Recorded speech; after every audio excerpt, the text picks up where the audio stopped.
Welcome to the Bookers Alliance podcast, where we hold the pencil and the pencil is power. Coming at you right now is your host, Marky Mark, along with the man, the myth, the legend, Frank Donaldson. Join us as we discuss the ever-changing landscape of professional wrestling. So hang on tight, you jabronis, and enjoy the ride. Welcome in, everybody. Thank you for joining today's episode of the Bookers Alliance podcast.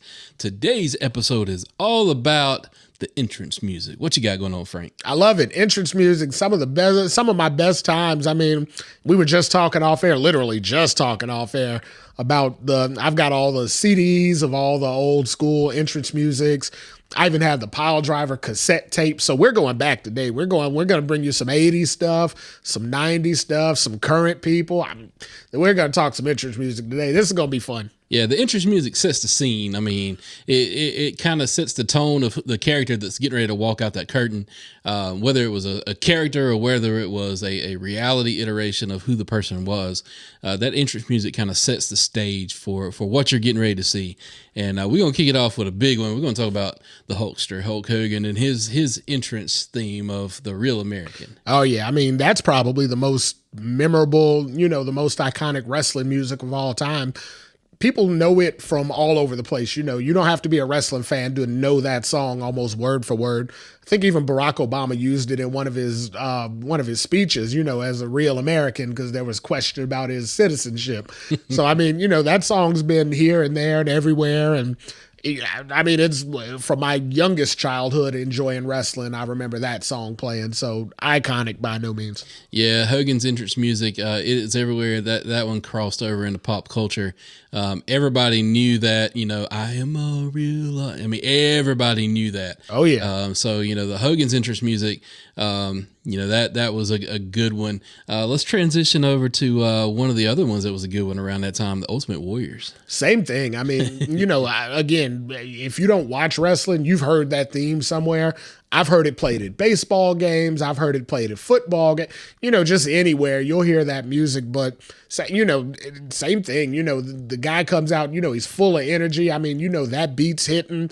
I mean, let's be honest. That's kind of the history behind our music here. I Exactly. mean, as we were trying to find something for our intro music, I remember coming across that, and I'm like, oh my God, that sounds almost like the Ultimate Warrior, and it was like sold. Yeah, and you get that just that. Oh yeah, just that. And I remember Jim music. Johnston, the creator of WWE music for so many years. I remember him doing an interview saying, it was just a real simple chord that he just played.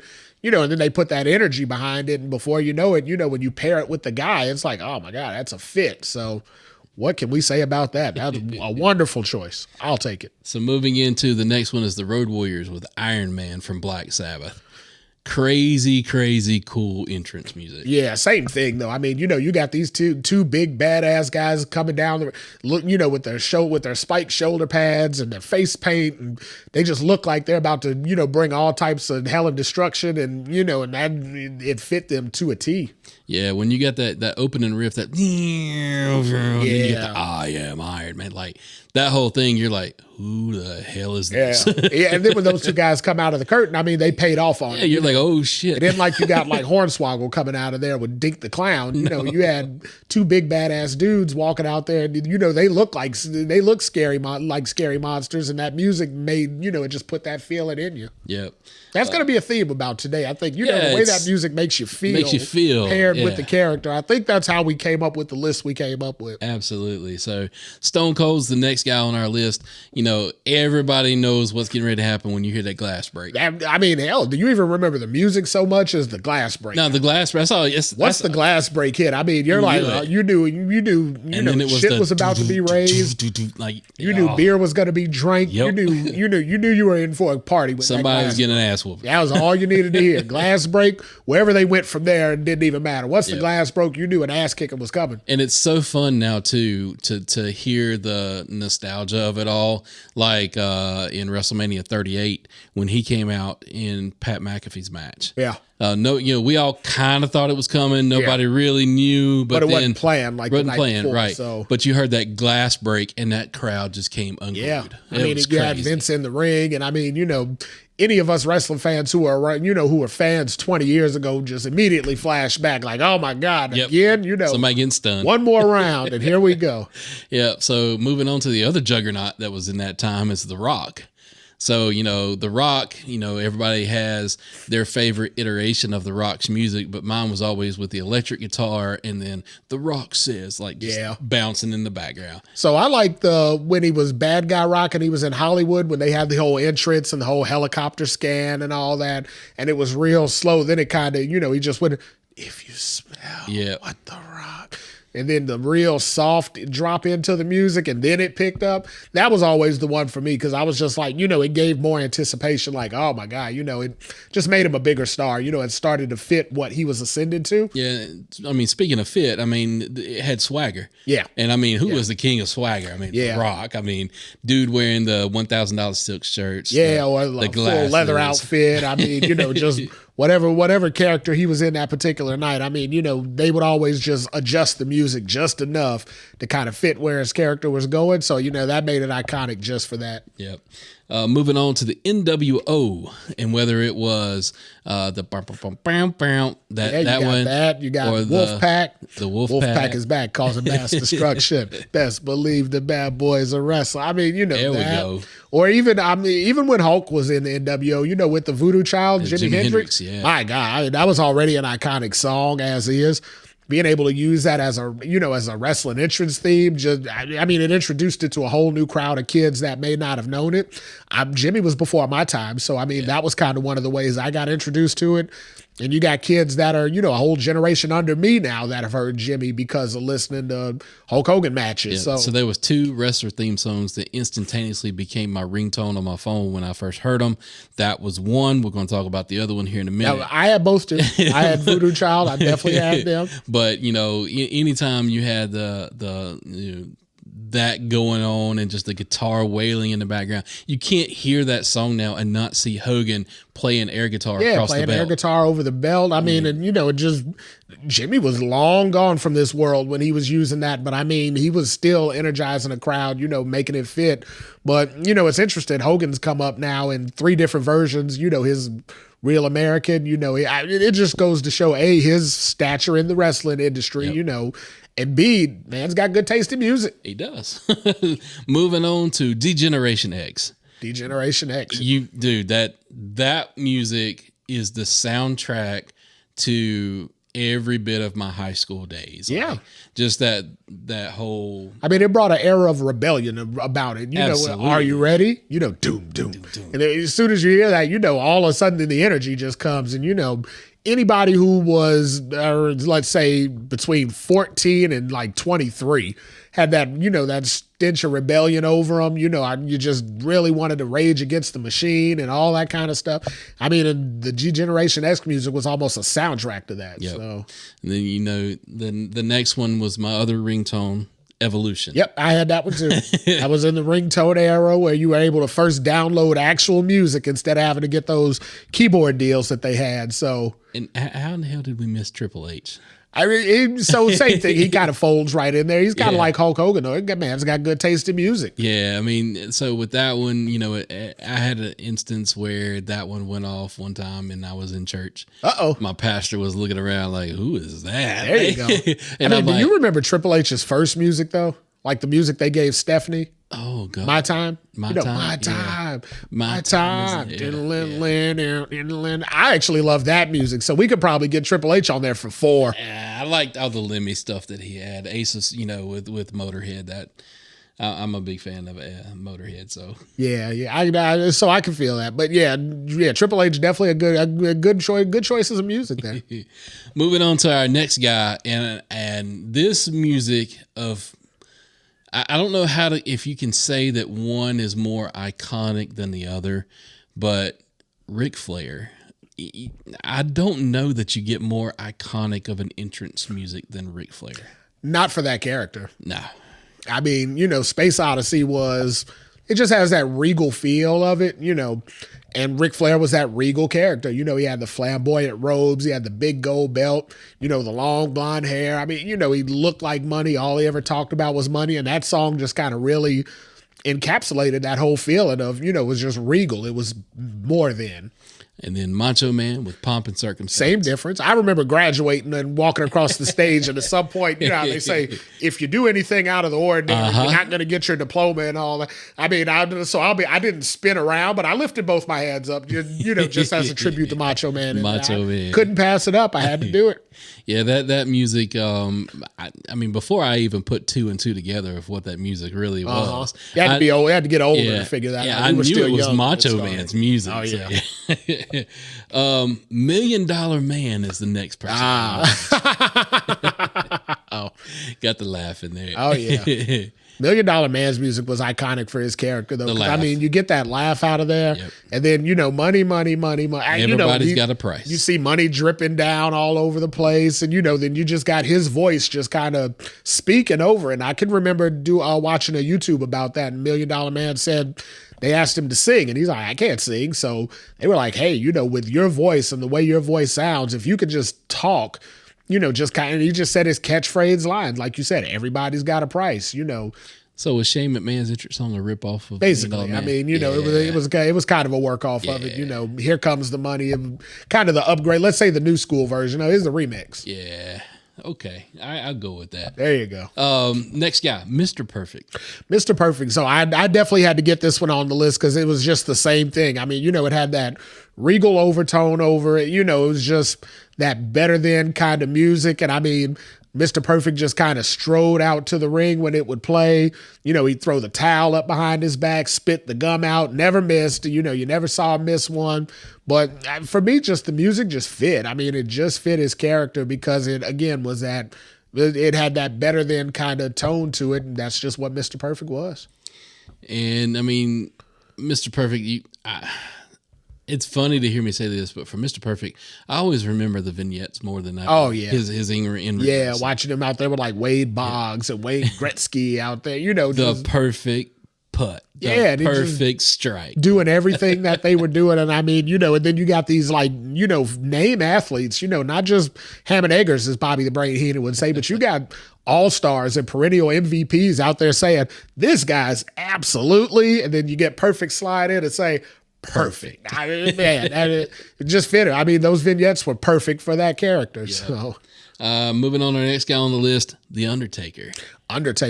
So when you brought up Undertaker, I mean, Undertaker had a lot of iterations of his music too. He did. For me, it was just that very first one. Like, when he came out in 1990 at the Survivor Series, it was that legit funeral home music that you'd heard. Yeah.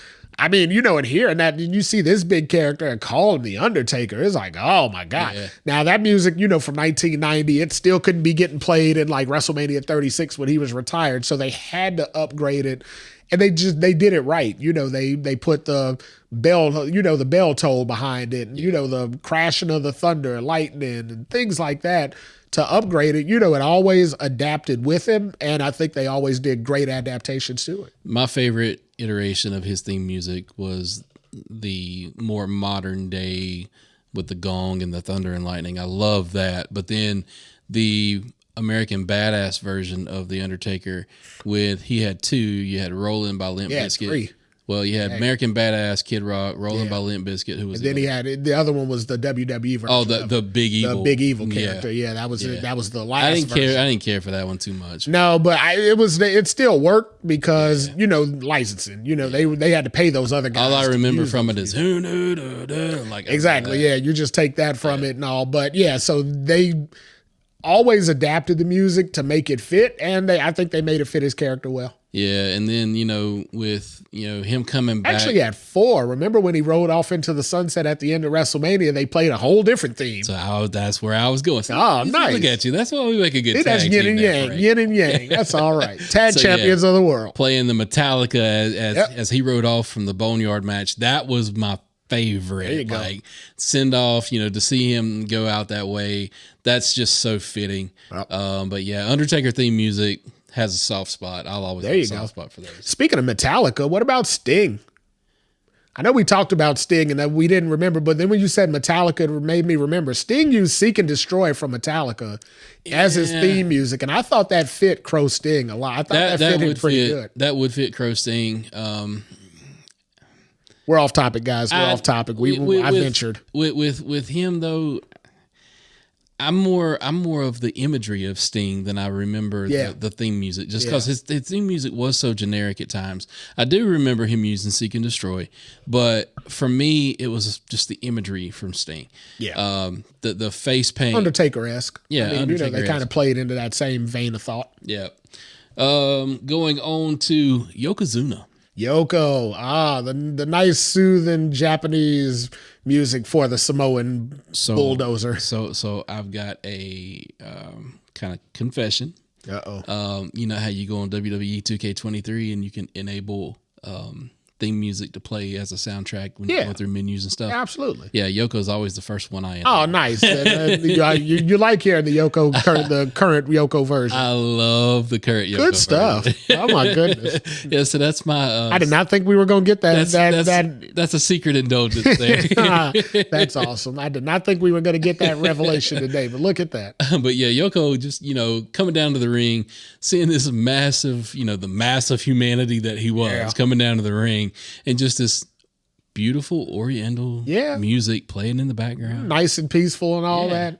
Like you don't even know what's coming. That was a calm before the storm, because as soon as that music stopped, all hell was breaking loose in that ring in there. So and it was going to end with a bonsai. So we talked about Stone Cold, and we talked about breaking the glass. Yep. Every time you heard the opening of Bret Hart's music with that guitar shred, like, here comes the hit, man. Here's another one that he went through a lot of iterations to finally get there. Yep. But once they got there, I mean, that music, even though wrestling was at a downtrod at that time, they weren't filling arenas like they wanted to, butts weren't in seats like they needed to.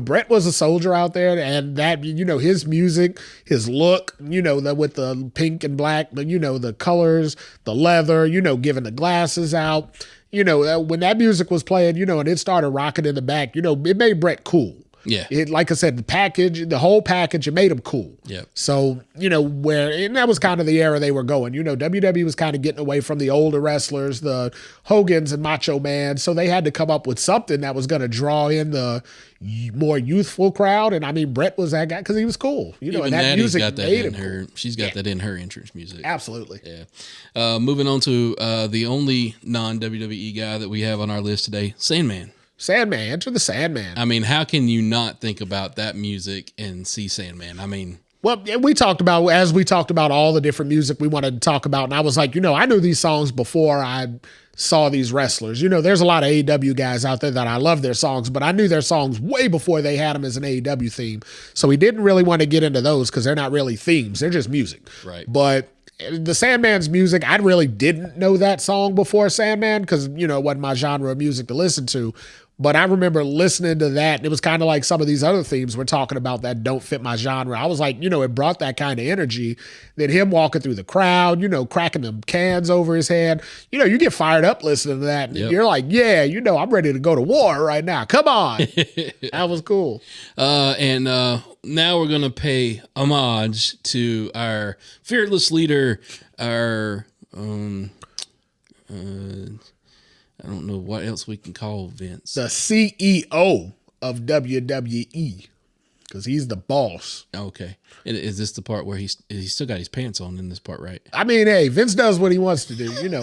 If he doesn't, he's going to pay us off. So I mean, we might get 20 grand out of this if we play it right. So maybe not. And with Vince, you always have no chance in hell. No chance I mean, just that. That little break in. Boom, and then no chance in hell. And then then Vince comes out there with his signature strut and that. It set that mood too. Because Vince wasn't going to leave you with no chance in hell. He was the boss, the end all be all. Moving on to Edge. Edge, in my opinion, one of the coolest because of the story behind it. Of course, his theme song is Metal Angus by Alter Bridge. Mm-hmm. And he gets that song because he is good friends with the guitar player, Mark Treminati from Alter Bridge. Mm-hmm. So dude, the fact that somebody just says, hey, I own the rights to this, but here you go. Yeah, you can have it because I want it played and I like you, Exactly. Nothing wrong with that. Yeah, but dude, I never heard a louder pop to that music than the day he came back. Yeah, when he returned at the Royal Rumble. Dude, yeah, that was no phenomenal. Kidding. But I mean, even over the years, even remember his retirement match, at WrestleMania, what was it, 24, I think, when he came out there, when that music was out there, I'll never remember. He posed in the ramp and they showed the back, the backsplash of the, the outside with the WrestleMania logo in the middle and the fireworks going off. I mean, his energy or his music brought that energy level again. It turned it up. Even if you were getting tired, wearing down, that popped you, And in that particular WrestleMania, it was the damn opening match. So, I mean, the crowd was so excited to, to pop anyway. And then they got that to do it. That's a great way to open up an event. Yep. Moving on to Roman Reigns, our tribal chief. We pay our respects. Put your one in the air. Yeah, definitely got to put your ones up on that. We pay our respects. His music, I think currently his music is probably the most noticeable of any wrestler. Oh, yeah. Just from the start of it really fits his character. Same as we said before. It makes him feel more than, it kind of excels him to another level because that music is so keyed to him. So, it really does its job. And it took them a while to get something on him that was right. They rode that Shield thing as long as they could, until they could get it. And the Shield music, while it was good, it didn't fit his new character, the new gimmick and all. So they had to get there. But instead of hot-shotting it and just throwing something on him to, get away from the Shield music, they took their time and they said, hey, we'll just ride this thing out until we get that perfect music. And they did it. And our last one here, in honor of Frank, we had to put Demolition on there. I wasn't letting them get off of this. Man, I had to play it for her. So, again, I'm the historian in the group. This is an old theme. Marky Mark had long forgotten about the Demolition music, but, man, I had to play it for him. I mean, Demolition's music, it just rocked to me. I mean, when it, like I said, again, that energy thing. Two big badass guys walking to the ring, ready to lay a beat down on, and you got that theme playing in the back. For me, it was just energy bringing. It definitely got you biker bar type. Yeah, absolutely. Like you said, you just knew there was going to be an ass whooping coming behind it. Yep. Got to admit, when you listened to it, you liked it, right? Yeah, I liked it. There you go. I'll go with it. Didn't remember it, but he liked it. So. No, I liked it. I thought it was pretty cool. So in WWE, if you got rights out there, we can take those off your hands here. Y'all don't like Demolition anyway from lawsuits and that. Go ahead and let us borrow it. We might use it for our entrance theme here once in a while. There we go. Best tag team going. Longest reigning tag team champions of all time. Come at us, Dudley. There you go. There you go. Where's the New Day at?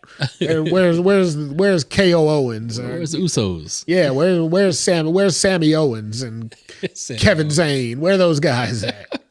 All right, y'all. So that wraps up our favorite wrestling entrance music. Hit us up on our social media platforms. Tell us what you liked, what you didn't like. Did we miss something that you thought, oh man, I can't believe y'all didn't talk about this one. This was the greatest one ever. Throw it out there and we'll look it up. I may not remember it. Frank might. I'll remember it. I'll definitely remember it. All right, any of you come out here with a Freebirds, though, I'll still remember it. But my God, don't call that the best. Bad Street ain't the best. Bad Street ain't the best. All right, everybody. Thank you for listening. And with that, we bid you adieu. Peace. Today's podcast was produced by SBP. You can find our podcast on all major podcast platforms. Also connect with us on our social media accounts. Search for The Bookers Alliance on Facebook, Twitter, and Instagram.